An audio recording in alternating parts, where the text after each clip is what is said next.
Boys Abyss is a clusterfuck of a story, a psychological drama that gets progressively worse as it continues. And boy, does it get to a certain point where it is just watching the characters self-destruct. It shows the effects of trauma, both physical and emotional, the generations of abuse which can ruin the purest of characters, even if it's a bit over-exaggerated at times. Yet worst of all, it shows the ever-consuming feeling of hopelessness in which your life slips past your fingertips and you can't do anything about it except to let the abyss consume you or let death free you from your suffering.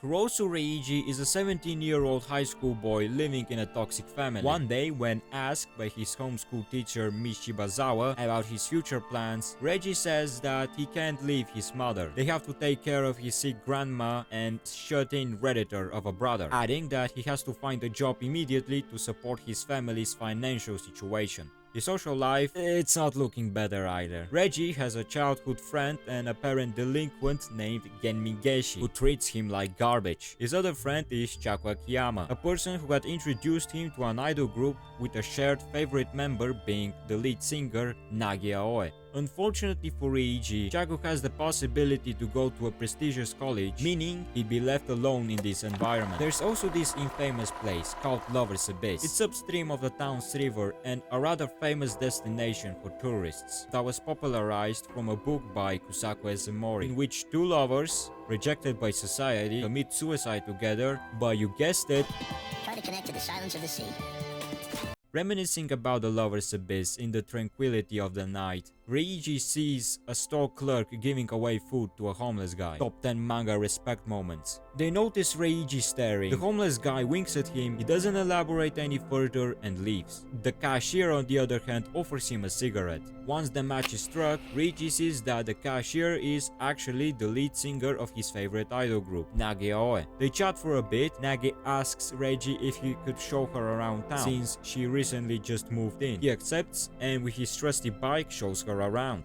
While traveling, Reiji overshares important details about his life, including his struggles to a complete stranger. The idol is aware of the Lover's Abyss, stating that it's the happiest way to die.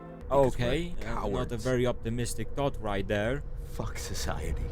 Until she asks him, right after, if he wants to commit suicide with her. Like Johann Liebert would act, she says that his life is really not going anywhere. In a surprising move, Reiji actually agrees with her, showing how driven he is to this point by his environment and very supportive family to accept such an offer so easily. If I die with Nagio at the idol, then maybe, in the end, I'd feel at least little glad I got to be alive. So then Nagi invites him for sex.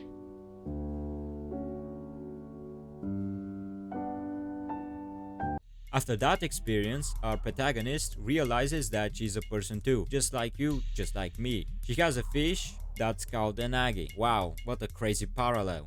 Both who share the same sense of loneliness. In a moment of peace, they're disturbed by the homeless guy who says that he has two homes. Okay, I guess he's a big hustler. Oh! He's not only the famous writer Kusoku Ezumori, but also Nagi's husband. This is the moment where shit gets fucked. The moment of no return, where calamity strikes our dear protagonist.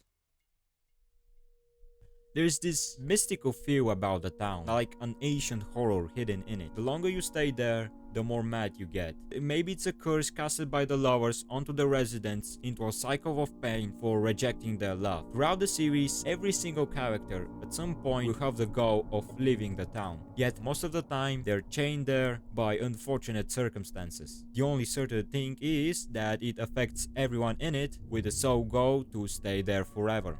As for the Boys Abyss itself, the river is up to the mountains. Other people have tried to drown there, and I must disagree with Nagi's statement that it's the happiest way to die. Her ass doesn't know the horrors of having your lungs filled with water, the agonizing pain of being unable to breathe while going downstream, unable to hold onto anything.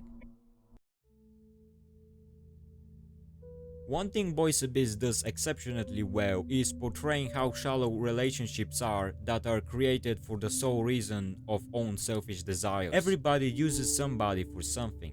Reiji wants that, and he'll do it with anyone as long as that wish is completed. He acts as a passive protagonist, leading the people around him to react based on the decisions that they make for him, rather than his own. Naturally, since they're different personalities, they make the situation so much chaotic. Including Reiji, there are 7 main players in this story. I'd like to start with Reiji's mom. Reiji's mom is a heavy case. Her name is Yuko Kurose. She appears as a selfless nurse who wants to help her family. Beneath all that, she has a dark past full of malice. Once her only archon, Reiji, is being taken away from her, the facade crumbles down. She goes full ballistic. Manipulation, deception, and even being compared to the devil herself. Then we go to Miss Yuri Shibazawa, a seemingly gentle and kind teacher who wants nothing but the best for her students to succeed in life. Well, guess what? She's crazy too. After one of the most fucked up moments in the manga, thanks to her, this is her reaction to the aftermath. Without a doubt, Yuri is my favorite character from the manga, all thanks to the amount of bullshit she does. Usoko's Mori is the most important character in the plot due to his actions in the past. He has his fair share of problems, but I won't lie to you, he ain't that bad. He parallels Reiji in the same way he's sinking, but at the same time trying to escape and may be the catalyst for a change. Nagi is an empty person, floating aimlessly and needing someone to push her to exist. Simply, she cannot live for herself. She cannot think for herself. She doesn't see a future for herself. An embodiment of nothingness, and just like Reiji, wants to die. Gen is an annoying motherfucker. Okay, he is a very troubled individual, and by far the best handled from the main cast. Chakwa Kiyama is the direct evidence of how corrupt this place can get. Her innocence and hope being crushed in this town. In the end, all these characters are as much as victims as their perpetrators. You can understand their actions coming from the screwed up place this is, but that of course doesn't justify them at all.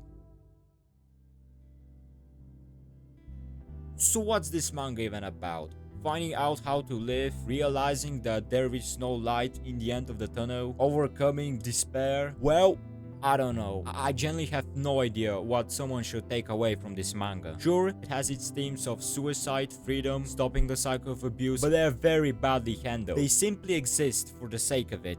Which reminds me of a similar work that just ended recently. Gotta give credit where credit is due. The manga's best moments are definitely the flashback chapters. It makes my stomach have that terrible nausea feeling as if anything will go wrong, which it normally does. The panels that are filled with text bubbles are amazing, giving the claustrophobic feeling of non-stop descending into madness. The closest thing that comes to mind is the Tokyo-Ghoul panels, in which Kaneki goes bonkers. So you can sum up the whole manga with this Camus quote. The literal meaning of life is whatever you're doing that prevents you from killing yourself. The ending is a complete ass. It's a total whiplash considering the established tone since the first chapter. Art-wise, Nagi's hot, nothing much to say. So, should you read Boys Abyss?